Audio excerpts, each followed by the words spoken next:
Help. On the day before my grandchild's funeral, a faint voice came from somewhere.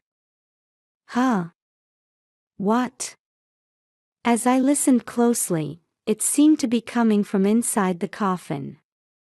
Trembling with fear, I opened the lid of the coffin, and there was my 3-year-old granddaughter, who was supposed to have died from illness, tied up with chains. I couldn't comprehend what was happening. Grandma, you know. As unbelievable facts were told from my granddaughter's mouth, I was at a loss for words. Unforgivable. How could this happen? The anger welling up inside me exceeded my limits of patience. I lost my husband in an accident when I was 38. As a widow, I devoted all my energy to raising my son, Timothy, who was 13 at the time. When Timothy was 34, he married a woman named Sarah. You can finally relax now, my friends all said, acknowledging my years of hard work. Timothy and Sarah lived about a 30-minute drive from my house, maintaining a comfortable distance. Soon after their marriage, we found out she was pregnant, and I was eagerly awaiting the birth of my first grandchild. When Sarah was in her 3rd trimester, I visited their house to share some vegetables. We weren't sure about the baby's gender for a while, but it turns out it's a girl, Timothy said. Oh, how exciting! I replied.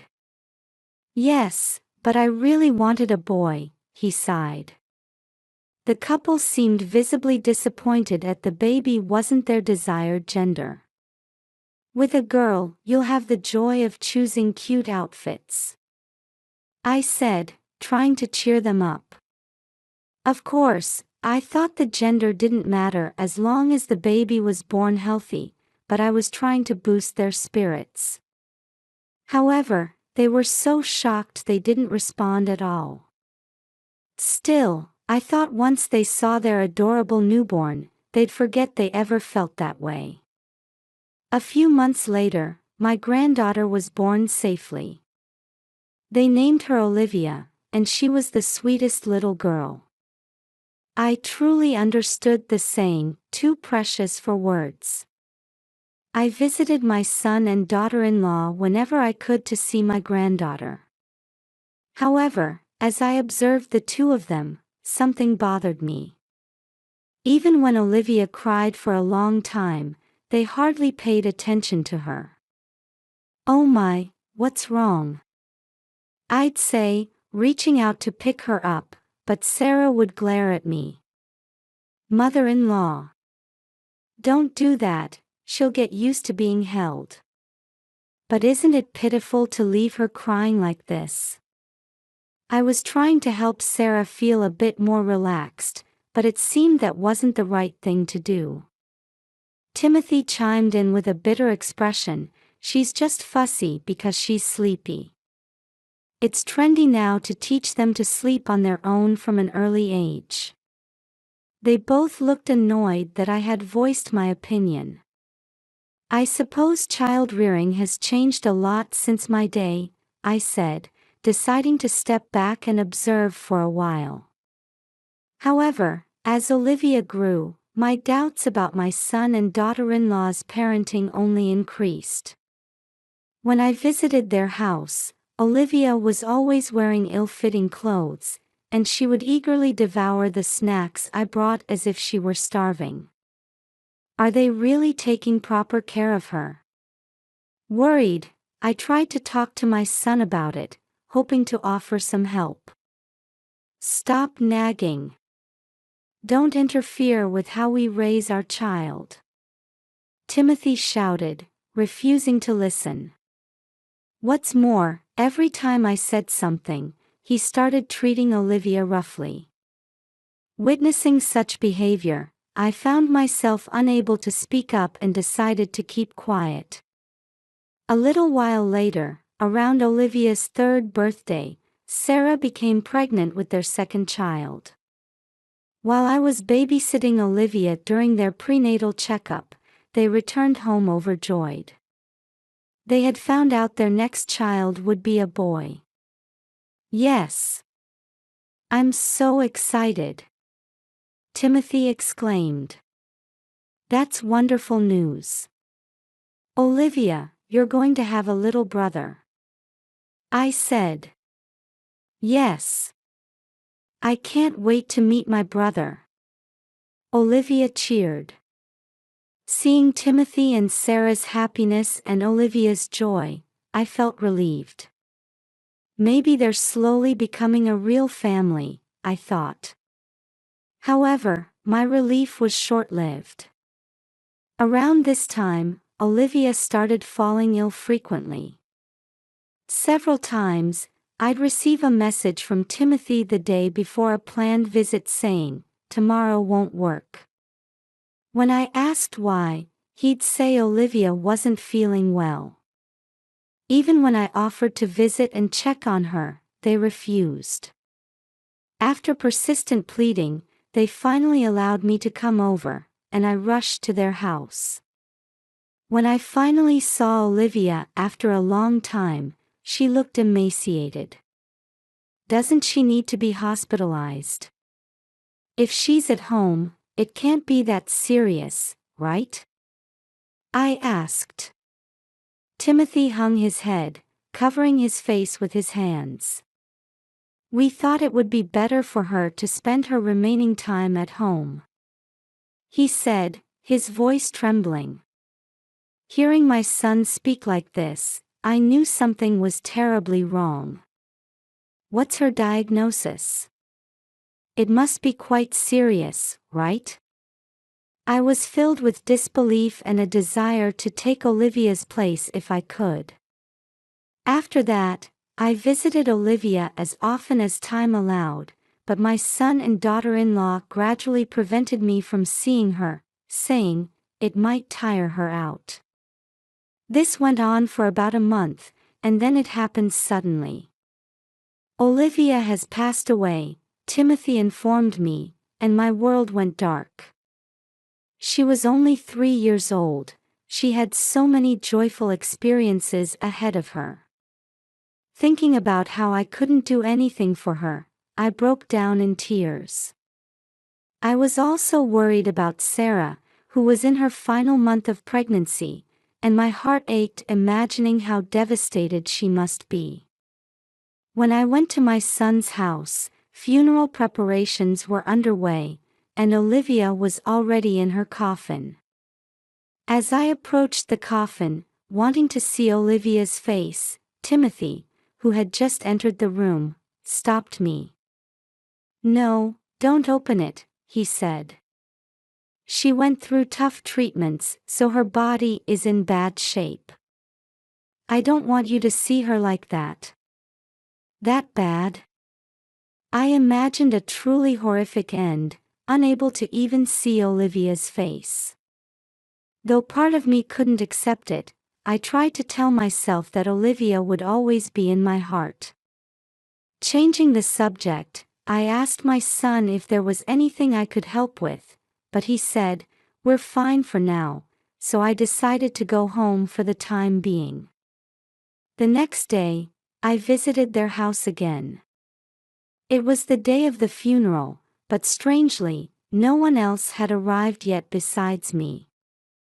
Who else is coming? I asked. No one. We want to send her off quietly, just as family, Timothy replied. Sarah's parents are working overseas. We contacted them, but they said they couldn't make it in time for the funeral, though they'd definitely come later. I understood it was sudden, and it might be difficult for them to return at such short notice. We'll give Olivia a proper send-off, even if it's just us, I thought. I was standing in front of the coffin, reminiscing about the time I spent with Olivia, when Timothy's phone rang, and he stepped outside to take the call. At that moment, I heard a faint, "Help me," coming from somewhere. Listening closely, it seemed to be coming from inside the coffin. Trembling, I opened the lid, and to my shock, there was Olivia, who was supposed to be dead, bound in chains and pleading for help. Olivia? What on earth is going on? I was confused by this sudden turn of events, but I knew without a doubt that my son and daughter-in-law were involved. I quickly helped Olivia out and hid her in the closet, telling her, "Wait here for just a bit, okay? Sarah's gone into labor." Timothy came running back, his voice full of excitement. "I'm taking Sarah to the hospital now, so you should go home," he said, gathering his wife's belongings and tidying himself up. "What about Olivia's funeral?" I asked. "That's not important right now. The boy who's about to be born is what matters." He said this as if it were the most natural thing in the world, without even a change in his expression. "But it's sad to leave Olivia alone." "I'll stay here and keep watch," I suggested, feeling it would be more convenient to remain in the house. "Just because we're not here doesn't mean you can look inside the coffin." "It would make Olivia sad," Timothy warned, looking thoughtful for a moment before hurrying out of the room. "Even if you tell me not to look, it's already too late," I thought to myself. After confirming that Timothy and Sarah had left, I rushed to the closet where Olivia was waiting. "Olivia, it's all right now," I said, hugging her tightly. "I'm so glad you're alive." After that, I heard an unbelievable story from her. As I had suspected, Timothy and Sarah were indeed the culprits. I will never forgive them. Unable to contain my anger, I decided to punish them and began preparing to corner the two of them. The next day, I received a call from my son. "A healthy baby boy was born," he announced in an elated voice. "Congratulations. We must celebrate." "I'll come to the hospital later," I replied. About 3 hours after the call, I visited Sarah's hospital room. "Look, Mom. It's our long-awaited son. Isn't he cute?" Timothy said excitedly as soon as I entered the room, holding up his newborn son. He and Sarah exchanged glances, smiling happily at each other. "You won't be smiling for long," I thought to myself. When I asked them about Olivia's funeral, their expressions changed instantly. "Oh, we're busy with the new baby, so we decided to just cremate her without a funeral. We'll let you know when it's all done," Timothy answered dismissively, as if it were a bothersome task. Now, it's time for their punishment to begin. I gave a signal behind my back, and Olivia ran towards the newborn baby. "Wow! He's so cute. This is my little brother, right?" Seeing this, my son and his wife were visibly shocked, looking back and forth between Olivia and me. "Oh my! Olivia!" I pretended to be surprised by her appearance. "You opened the coffin. Didn't I tell you not to?" Timothy confronted me, his tone harsh. I glared back at him. "How could you chain her up and lock her in a coffin? That's despicable." "Huh? That's none of your business, is it?" I explained how I discovered Olivia. When I opened the coffin lid, Olivia's mouth was covered with cloth, but it had slipped a bit, allowing her to call for help. Just imagine how scared Olivia must have been, unable to move in that dark box. As I started to say this, my son suddenly hugged Olivia tightly. "You came back to life. That's great, isn't it, Sarah?" Yes, it really is. They were putting on an exaggerated act, thinking they could fool me. Olivia, can you tell me why you were in that box?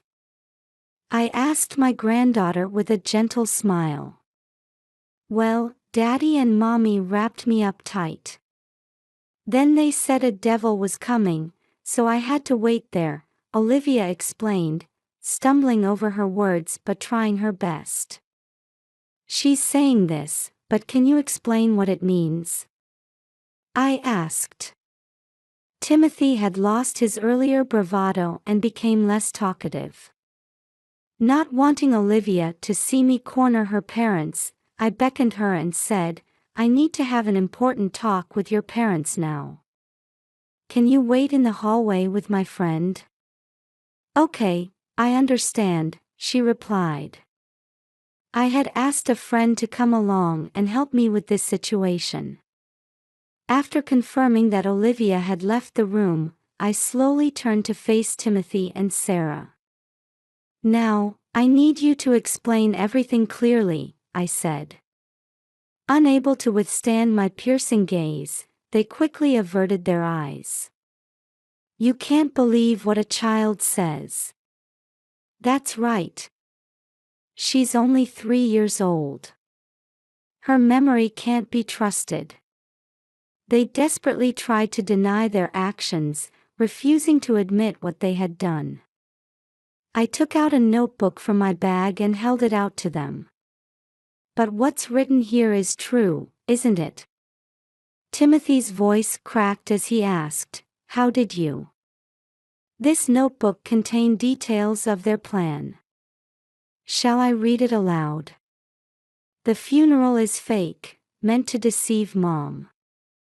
Further down, it was written that if Olivia died, they expected to receive financial aid for funeral expenses. I had found this while searching their room after they had rushed to the hospital when Sarah went into labor. It's the worst to snoop around someone else's house. But that's just notes I took about an interesting mystery drama I saw on TV the other day, my son declared boldly, snatching the notebook from me. He looked triumphant, but of course, this wasn't the end. Then what about this? I said, pulling out another document from my bag and thrusting it at Timothy. What's this all about? He demanded. It was Olivia's medical report. When I rescued Olivia and hugged her, she winced in pain, saying, It hurts. When I lifted her clothes to check, I saw several bruises on her body. Suspecting my son and daughter-in-law of mistreating her, I immediately took her to the hospital. The doctor told me, this child has been regularly subjected to physical abuse, and her nutritional state is poor. Is she not being fed properly? He then provided me with this medical report. So that's why Olivia devoured the food so eagerly when I brought some to your house before, I said. They kept their heads down, not answering. What's going on? Why are you doing this? I pressed further. At first, my son wouldn't even meet my eyes, but then he sat down in a chair, manspreading. We wanted a boy, but she was born a girl. That's the problem, he blurted out. Children are precious gifts, I said. No way. Girls are useless, aren't they? Timothy started talking non-stop, as if he had given up trying to hide anything. He explained that once they found out their second child was a boy, they decided they no longer needed Olivia. However, they thought it would be suspicious if she suddenly disappeared, so they came up with the plan to pretend she was sick and eventually claim she had died. Well, we haven't been feeding her properly lately, so we thought she'd eventually just weaken and die on her own. My son said this with a smirk, casually admitting to such a terrible thing without any hesitation. There was one thing I couldn't understand. Even though you say that, you didn't actually kill her. Isn't that because deep down, as parents, you truly love Olivia? I asked. Timothy and Sarah looked at each other, then burst out laughing. Love? There's no such thing. If she died, we'd lose the child support payments and our income would decrease, right? That's right. The only one we want to love is this son, Sarah said, lovingly stroking the baby's head she was holding. At that moment, I realized my anger had reached its peak. If that's the case, there was no need to chain her up and put her in a coffin. I shouted, suppressing the urge to slap them both. However, my anger didn't seem to affect them at all. But that wouldn't create the right atmosphere, you know. Besides, kids can do unexpected things, so we thought it would be safer to keep her restrained and locked in the coffin, my son said matter-of-factly. My body trembled with rage at his nonchalant attitude. Also, you always come to our house and dote on Olivia, so we were worried she might tell you what we've been doing to her someday, Timothy continued. So that's why you pretended Olivia was dead. You thought I wouldn't come around anymore? I asked.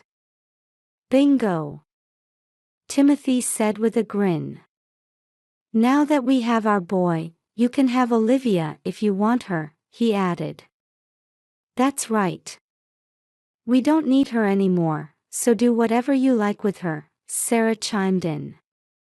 They were treating Olivia like an object, and worse, they seemed to be enjoying it. Before I knew it, I had grabbed my son by the collar.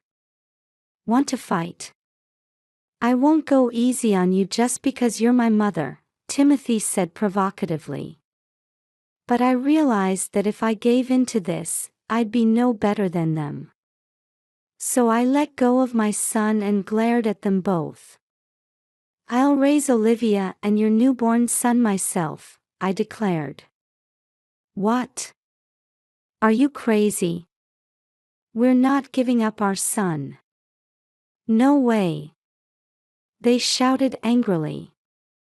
It was time to deliver the final blow of my punishment. I've already reported this incident to the police and Child Protective Services. You should be prepared for how the authorities will judge parents who abuse their children, I said. As soon as I said this, Sarah grabbed Timothy's arm and kept shaking it, pleading, "What are we going to do?" over and over. But Timothy just stood there, dumbfounded, unable to answer. I think the police might be arriving here soon, I added. Wait a minute. What if they really take our son away? What should we do?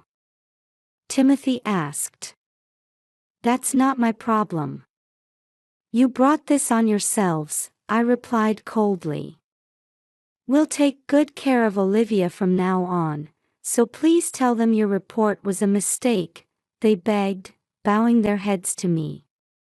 As if I could believe that. I said, pushing them away. They muttered, "What should we do?" and slumped down where they stood. After that, Timothy and Sarah were arrested, and the children were temporarily placed in protective custody. The incident was widely reported in the news and weekly magazines, with my son and daughter-in-law's names and faces exposed. Even after they're released from prison, they'll likely live the rest of their lives being pointed at and whispered about. As for me, I ended up taking in and raising both grandchildren. With another precious little one added to my life, I can't stop smiling. My friends tell me, "You look so youthful these days." Perhaps it's because I have a new purpose in life.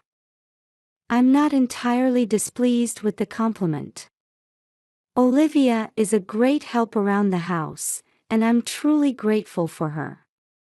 I'm determined to stay healthy and energetic so I can watch my grandchildren grow up. That's what I'm focusing on now.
My name is Sarah Thompson, and I'm 38 years old. I live in a small town on the outskirts of Boston with my husband Michael and our 10-year-old daughter Emily. During the week, I teach 4th grade at the local elementary school, and on weekends, I cherish time